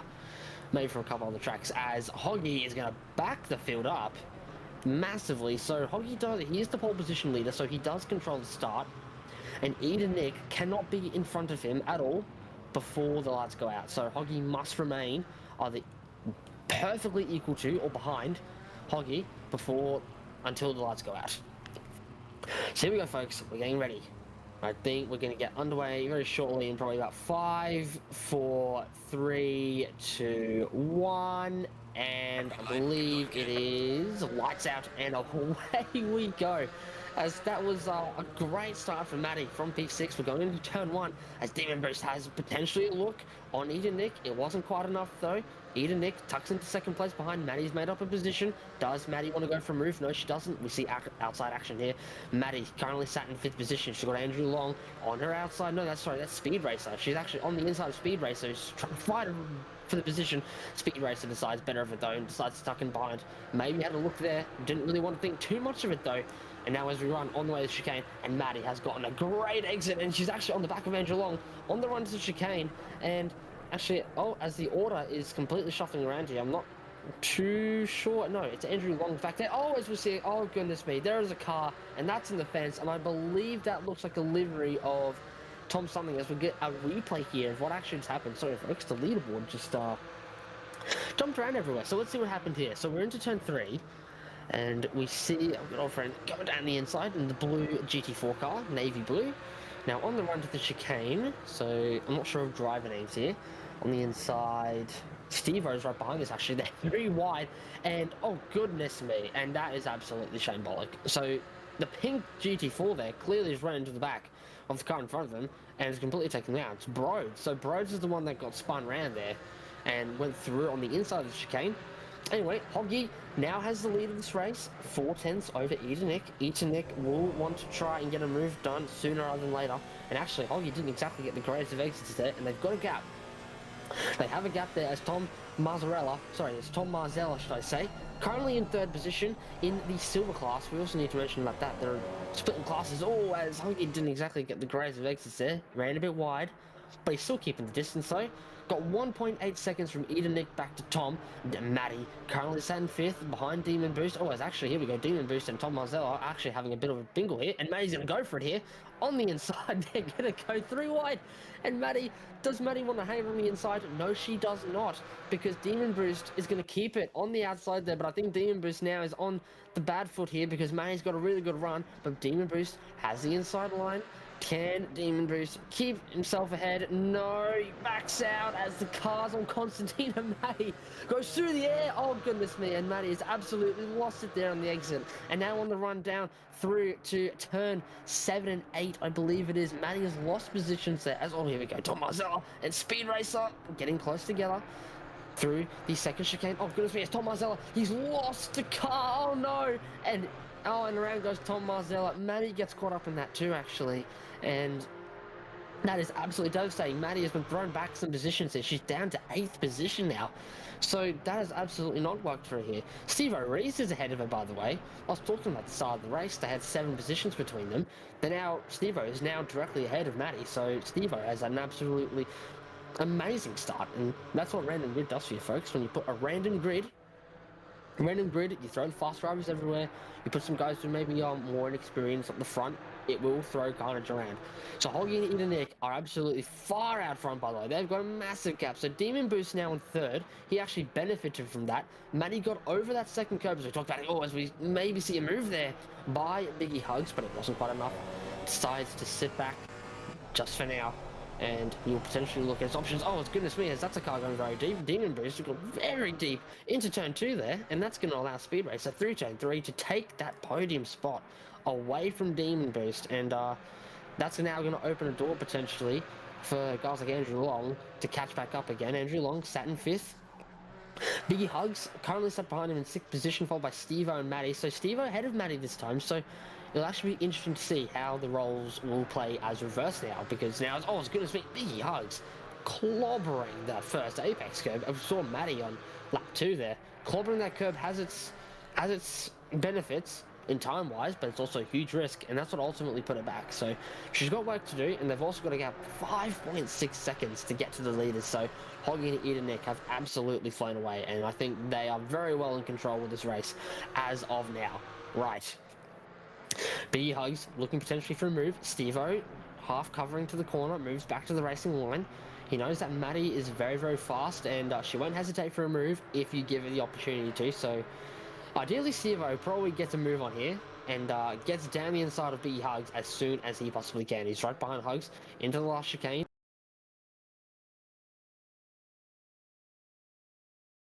Through the final chicane as I've lost my audio, but here we go. Steve-O Rees on the exit of the corner. Goodness me, you got a great exit there. And on the inside, I think this will be rather simply done. Steve-O Rees on the inside passes Biggie Hugs, and he's now up into 6th position, and he can start to make a charge. As can we see Maddie here, potentially going for a move. Maddie, no. Biggie Hugs covered the inside line there. Maddie tried her absolute best to maybe go for a move on the inside. Biggie Hugs cover it off, and now she's going to have to try and find another way. As Andrew Long goes past Demon Boost, by the way. So Demon Boost absolutely struggling here at the moment. Maddie stuck behind Biggie Hugs right now. She's going to want to maybe look for a move. Could she look for a move into the chicane here? Oh, she's pulling alongside on the outside here of Biggie Hugs. This is a risky move. Maddie, if you want to play it, no, she backs out of it. At the last possible second, got very close to the car in front of her, and she needs to be careful here because she can't let Justin Griffin get too close to her here, or else Justin will probably go for a move if he gets the opportunity to. However, he's not very close on this occasion, so they'll continue for another lap, another day to survive, and Maddie absolutely clobbering the curbs there. Maddie is absolutely on fire at the moment, pace-wise. Look at, she's literally all over the back of Biggie Hugs here. She's just got to put the move on, and I think we could very well see that into the chicane. No, sorry, not the chicane, but she's down to the hairpin. Biggie Hugs covers, so Biggie Hugs clearly making a statement to Maddie here, saying, I'm not going to let you through that easily. If you want my position, you're going to have to fight for it. And Demon Boost, by the way, keeps falling back and back. He's down to 5th. Steve-O Rees right in behind him, and I think we'll see a move. Steve-O Rees breaks late. Is he last of the late breaker? Steve-O Rees side by side. We also see Maddie. Steve-O Rees, can he get the move done? He's going to hang around the outside. And there is contact, but he doesn't quite get the move done on this occasion. But this brings Biggie Hugs back into it. It brings Maddie back closer. And Maddie didn't get a great exit. Oh, we'll see a move behind by MJ on Justin Griffin there. Into turn 1, I believe it was. No, it was Perkins on MJ. Perkins gets that move done, and Perkins is up into 10th position. So very well, nicely done by the man. Currently in the 2 silver class category drivers, actually. And Speed Racer also being a silver class category driver, as we see Steve-O on the inside, Demon Boost. They're going to go side by side. Steve-O Rees. Oh my goodness me, they're going to go 3 wide. Biggie Hugs is not going to let it back. Steve-O is going to have to hold his own ground here. Maddie looks to the inside. Does Maddie want to break late? No, she doesn't particularly. She just holds on the inside of Biggie Hugs as there's contact. And Maddie loses 3, 4. Yeah, she's going to lose 5 positions out of that. And let's just see a replay here. So Maddie's on the inside. Goes like, yeah. Very simple there. On the inside, Maddie went over the curb. And 2 into 1. Most of the time, at least in that chicane, was never going to work. So Maddie has lost 3 positions out of that now. So Maddie is not exactly having a great second race here, if I do say so myself. And Ida Nick, by the way, right on the rear end. Oh, as we see, Tobias in the wall. We'll have to see how that happened. We'll get a replay here. This is way better than F1 TV directors. I'll give you that at least, Mr. Lindsay Muddle. So let's see. So he's on the brakes, and what happens here? It's on the apex, and just loops it. Such ordinate. It's just such weird crashes that we're seeing here tonight. I'm kind of surprised that these guys are just putting the throttle on, and then the car just obviously just doesn't have the rear grip, doesn't have that mechanical grip in the rear of it. Oh, here we go. We see Ida, Nick, and Hoggy absolutely fighting it out for the lead here. Hoggy's on the outside here. They're gonna go side by side. What's it gonna be? Ida, Nick on the inside. It now gives them the outside for the chicane. Hoggy now has the inside line, and I think this will be rather easier said than done here. Although, to be fair, on the inside, does he get the position? Yeah, he does. Ida Nick is going to have to wait another day as he gets all over the curb. Ida Nick clearly went for a move in turn 1. We didn't quite see that, but however, we were watching a replay of another crash. And as we go on board now, Hoggy may need to play his cards right here. He needs to understand where he's better compared to Ida Nick. And Hoggy needs to not make any mistakes. Because Hoggy, oh, Jesus, you see there, he just dips a wheel into the dirt as Maddie, by the way, making up 2 positions. She's up to 9th. Steve O'Rees in 6th, behind Justin Griffin now. Making his way through the field very comfortably. Maddie does have a gap to make up, but I'm sure with her pace she'll be able to make that up very, very quickly. Back to Biggie Hugs. Steve-O, behind Justin Griffin, making up ground very, very actively. I'm sure we'll see that move done and dusted within a lap. And then once he does that, that will then set him off to go chase down Andrew Long. And based on last race, this race should be 15 laps. So, meaning we only have about 10 laps to go, folks. So, if Steve-O even wants to consider a podium at all, he's going to have to get a hurry on because he isn't exactly making the great... I mean, he's made great ground. He started very far back. Maddie's behalf, though, isn't exactly having the greatest of races. She had the bingle, and oh, goodness me, Steve O'Rees getting all out of shape there on the entry to turn 1 there. Very common, though, because you load the car up so heavily through turn 1. You're riding the brake so hard to get the car to point in. Actually, as Justin Griffin goes wide through turn 3, isn't going to be enough for Steve-O to go for a move into turn 4. No, it will not. It will not be on this occasion, though. So we'll see what goes on in the chicane. Can Steve O'Rees? He's gaining on that car. The slipstream, very minimal in GT4 cars. It isn't exactly very powerful, but it's enough. Steve-O is right behind. Are we going to see a move? No, we will not. But what do we see? Oh, and that wasn't exactly a great curb cobble there for Justin Griffin. That could potentially hurt his run into the chicane. And is Steve O'Rees going to go for a move here? Is Steve O'Rees going to go for a move? No, he thought about it there by the looks of it, but he thought better of it. And he's going to eye up his chances maybe later on in this race. Maybe we'll see him moving down the hairpin. We'll have to see. 2 cents behind him currently, so definitely possible. Riding on board, he's a bit far back. 3 cents behind now. Lost a bit of time in that sector of the road. So, Steve-O, by the looks of it, struggling a bit more than I initially thought he would, trying to get past Justin Griffin here. Now, Maddie, by the way, back of Biggie Hugs, still hasn't managed to pass him yet. She's caught up very, very quickly. Just Biggie Hugs obviously made it very clear earlier that he's not willing to give up any positions. So here we go. Steve-O takes the last chicane very, very nicely. You want to take that chicane as nice as you can. Get over the inside curb because then that will set up your exit down the main straight through the second part of chicane, especially in a car like a GT4 where when you're on the throttle for longer, it's way more beneficial. As is the mistake for Justin there. Justin goes wide. And now it's going to allow Steve O'Rees on the outside line. Can Steve-O go around the outside? And he cannot on this occasion, but it's going to be oh, Steve O'Rees goes very wide there. As corner of turn 2 there, sorry for stumbling words there. Steve-O on the outside. That's going to offset Justin Griffin here, though. Could we see a move into the chicane, getting a better run? And no, we will not. I do not believe Steve-O, I think, will have to sit behind for this occasion is there a move there? No, Steve O'Rees, as there's a fight going on back there. Maddie trying to pass Biggie Hugs. Biggie Hugs just will not let it go. Maddie trying her absolute best to try and pass Biggie Hugs in. Biggie Hugs simply will not let it go. He's saying, nah, you want to pass me, you're going to have to fight me for it. Which is absolutely fair enough. It's goodness me. See the line difference there, folks. She's absolutely clobbers the first. Doesn't take so much from the first one. Sets up the exit a bit more. But then look at the run she gets out of here. As there's dirt on the road. Someone's gone off in front. I'm not sure who. Hugs. Moves to the inside. Defends the inside line. May doesn't think to go any further inside.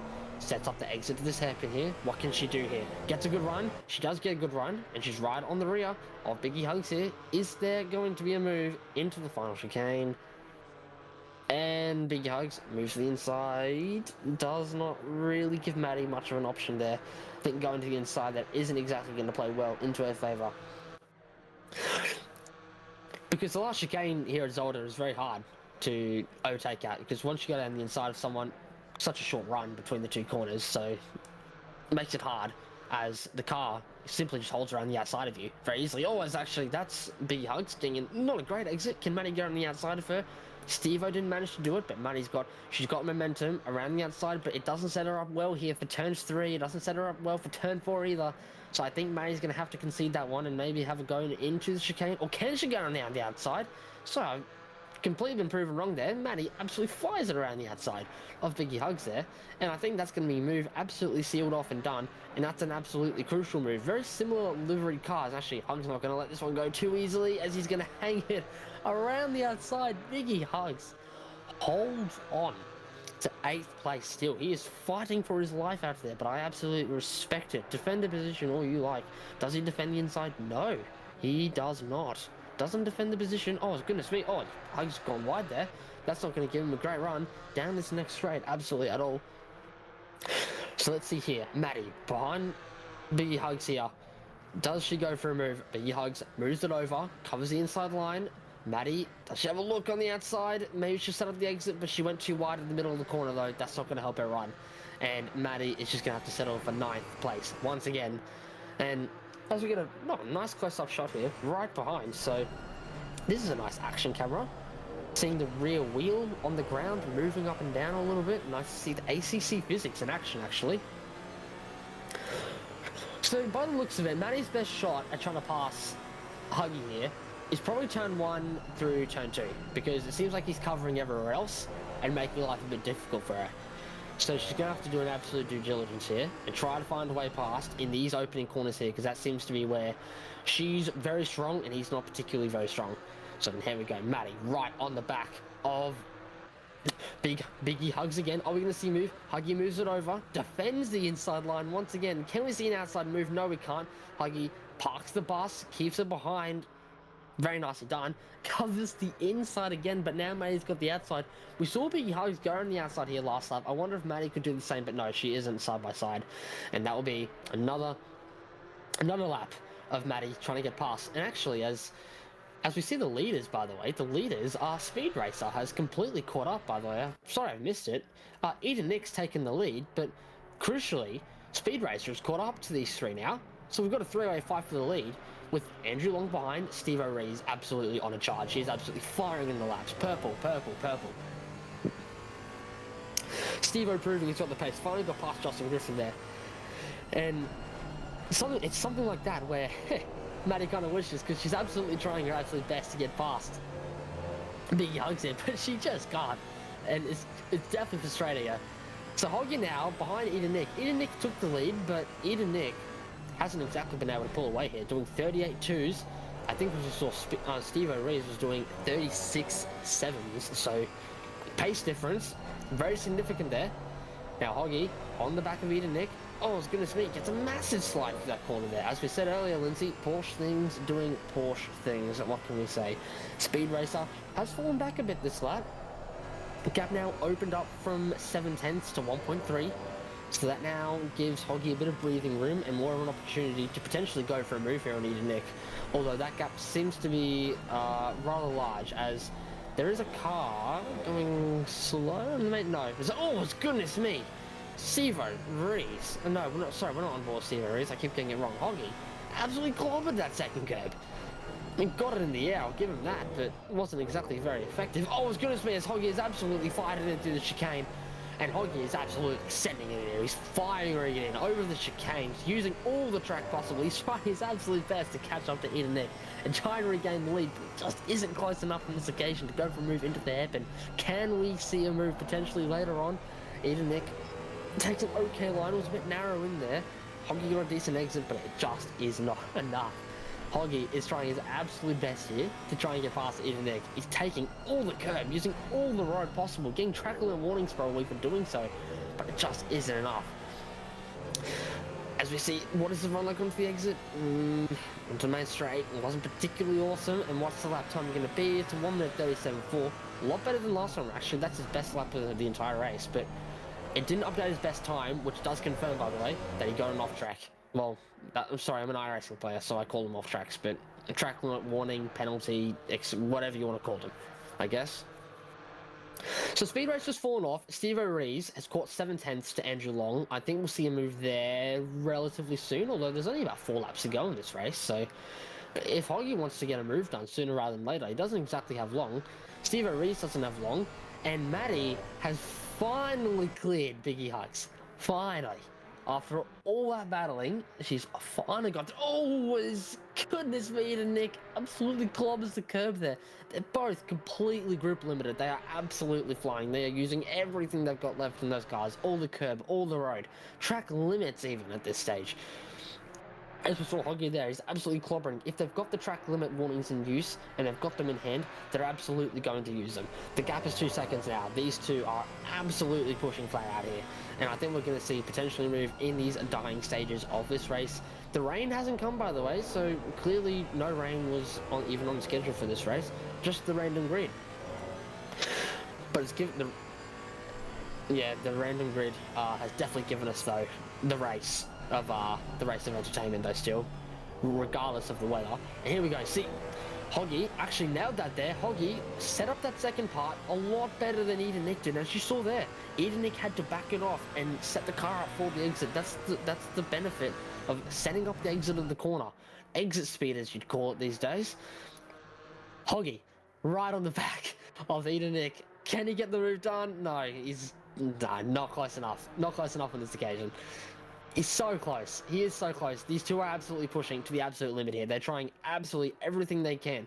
To be honest, this is probably their first sort of real go for a win here, because by the sounds of it, it's just been Matty and Steve-O dominating this series for bloody forever. So it'd be nice for them to sort of have a go, have someone different win, I guess. So for both of them, this is sort of a one-time chance that doesn't come around much. Here we go. Oh, goodness me, Hoggy absolutely clobbers the curve there. But I think he got a good run, though. But I just don't think he's close enough. No, he's simply just not close enough on this occasion. In regards to the fact that these two are absolutely pushing flat out, it's just not enough. Steve O'Reilly's 4/10 behind Andrew Long here. That could very well turn to a nice battle. Steve O'Reilly is absolutely a shot for a podium here. It's going to be an effort, but it's absolutely for a shot. Speed Racer now slowly clawing that gap back. Got out to 2 seconds. It's now 1.8 as Steve O'Reilly behind Andrew Long. Let's go on board with him now, actually. Let's see the lap times. 36.8. Yeah, so he's currently got about 7/10 on the leaders currently, I'd say. 7 to 8 tenths would be my current assumption currently on the leaders. By the looks of it, 37.4s by the leaders. And here we go, actually. I think we're going to see a move right here into turn 1. Steve-O got a much better exit. The benefit of setting up the exit of that chicane there.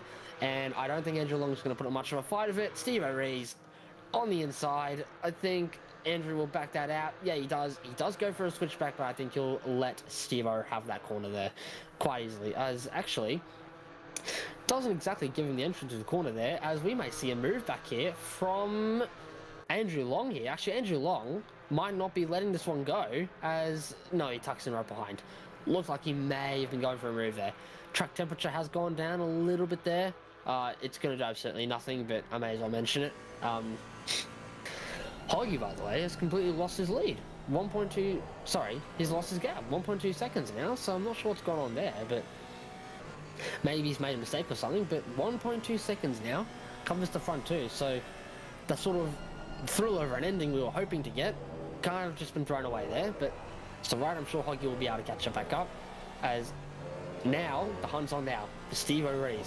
Can he catch Speed Racer? I think he's got about 2 laps to probably do it, actually. He doesn't have very long, so if he's going to do it, he's got to do it very, very quickly. The gap is 1 second, and judging by his pace, he should get to the back of him within 1 lap. Whether he can pass him within 1 lap is a different question. As the great Murray Walker did once say, is it's one thing to catch a car, it's another thing to pass him. And that's absolutely true in a lot of scenarios, especially in this one. Because once you get to a car in front of you, you do lose time trying to pass him. And that obviously hinders your progress going forward. As we saw by Matty is a perfect example. Very, very fast, can catch Biggie Hug without an issue, but just couldn't pass him. So it made life very difficult, which, yeah. Well, as it just been mentioned to me, and Senna clearly did say back in the day too, if you no longer go for a gap that exists, you're no longer a racing driver. And that quote is absolutely true, because I've taken it a little literally myself, but we don't need to go into that. As great Lindsay Muddle will probably be sat there laughing his ass off currently right now listening to that. Anyways, Steve O'Reilly is right on the back of Speed Racer here. I don't think we'll see him move into the chicane, but he's gaining a little bit on Speed Racer. Backs it off though. He's going to set up the exit in the corner. Hog is lost another fast. Oh, Steve O'Reilly there. He's getting that car all out of shape. Zolder chicane proves to be a menace to society by the sounds of it. Idenick has got a lead. Steve O'Reilly, he's catching, but I think he's going to run out of laps here to go into third place. So this is on now to get into third place here. He's right behind Speed Racer. What can he do? The gap currently 3.5 tenths. Is there a move into the hairpin? There absolutely won't be. He's too far back and everyone. He's gonna go for it. No, he won't. He just about keeps out of it. I think Speed Racer broke a little bit early there and it allowed Steve O'Reilly to actually get to the back of him there. But nonetheless, battle on. Steve O'Reilly has got another lap to try and get past, and I don't believe the final lap has been called yet, so I believe that means we've still got 2 laps of racing action still to go. Never mind, nope, there we go. Final lap. Steve O'Reilly has got 1 lap to try and get on the podium here. Can he do it? I don't know how overall sort of round points would work, but I sort of believe Steve O'Reilly will probably win that one because Matty is finishing down in 8th position. Hasn't exactly been her evening with this second race. The first race went well for her. Second race, not so much. Steve O'Reilly on the back of Speed Racer. Is there an opportunity? He's gaining. He's so close. He's practically pushing him into the corner there. And I was going to set up the exit here. Does he get the ride? Can he get close enough to go for a move? I don't think on this occasion, but he's got plenty of opportunities left in the lap. Steve-O, he needs to get the exit off of here. Can Steve-O nail this exit? Don't take too much curb, Steve-O. Get the run you need. He does get a run he needs. He's relatively close to gap, 2 tenths of a second. Are we going to see a move by Steve O'Reilly into the chicane? Does Speed Racer defend it? No, he doesn't, but Steve O'Reilly doesn't go for a move. Oh, it's Steve O'Reilly. Sorry, should I say Speed Racer? Taking a lot of curb there. Going through the final part. So Steve O'Reilly here, he's running out of laps here, and he's running out of corners. So he's going to have to go for a move right here, right now, or else I don't think he's going to get this podium. Into the hairpin. Does Speed Racer cover it? No, he doesn't. But Steve O'Reilly doesn't actually go for a move either. So, as great Mario Walker once said, one thing to catch another pass, proof right there. Caught him very easily, struggled to pass him. And are we going to see him move into the final chicane? Last lap battles? No, we will not. Anyways, Nick, what a performance. Nick through the final corner, takes the win here in Belgium at Zolder, takes race 2 out in the random grid race. Hoggy comes home in 2nd place, Speed Racer comes home in 3rd, Steve O'Reilly from 13th on the grid finishes in 4th place. Not a bad outing. Maddie comes home in 8th place though, not exactly her ultimate outing. Oh, as she's completely just barring the roll. Oh, completely in the wall, valid crash out if you ask me. Andrew Long finishes in 5th, Justin Griffin is 6th, Perko finishes in 7th, Maddie followed by Biggie Hugs, MJ, Piranat, Alex McEwen, yeah, Rhodes, and some shady. Tobias Sire, Dave Ross, followed by Tim Marzella. Not exactly their day either. There you go, Steve O'Reilly's doing donuts. I believe that means he's won the overall round. I'm not exactly fully informed. Oh, he just does it for, yeah, well, I've just been informed he does it for fun. Well, there we go, folks. Final classification. Nick wins by 1.5 seconds over Hoggy, followed by Speed Racer, Steve O'Reilly, Andrew Long, Justin Griffin, Perko, Maddie, Biggie Hugs, MJ, Piranat, Alex McEwen, Broads, Slim Shady, Tabisaya, Dave Ross, Demon Boost, and Tom Marzella. Rounds out your grid. And thank you all for tuning in tonight, actually. Rather enjoyable experience. We saw some great action tonight on track around Zolder.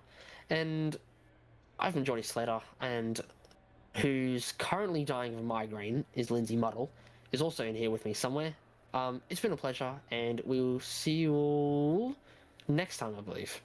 Yeah, I just want to say I've just decided to come off my little muted hidey hole. I just want to say a huge thank you to you, Geordie. The stream would have had no commentary for race 2 without you because I feel deathly sick. But Yeah. Yeah, no, cheers for that, and that's a really big effort from you, and yeah, everyone in the chat, you know, say a big thank you if you can. But yeah, it was a good effort from him, and kind of spewing because that was a great race, but I would have done 2 laps and then died. But yeah, thank you all for watching. Next round, it's a great question. What is next round? Hold on, let me check my calendar. Circuit to Barcelona, Catalonia, back in the GT3 cars. So that'll be next week's round. But until next time, Geordie Slater has been the main commentator for tonight from race 2.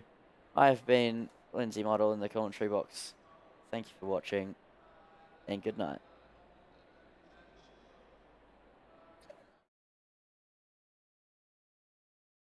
Sensational TV YouTube channel. Don't fucking miss it.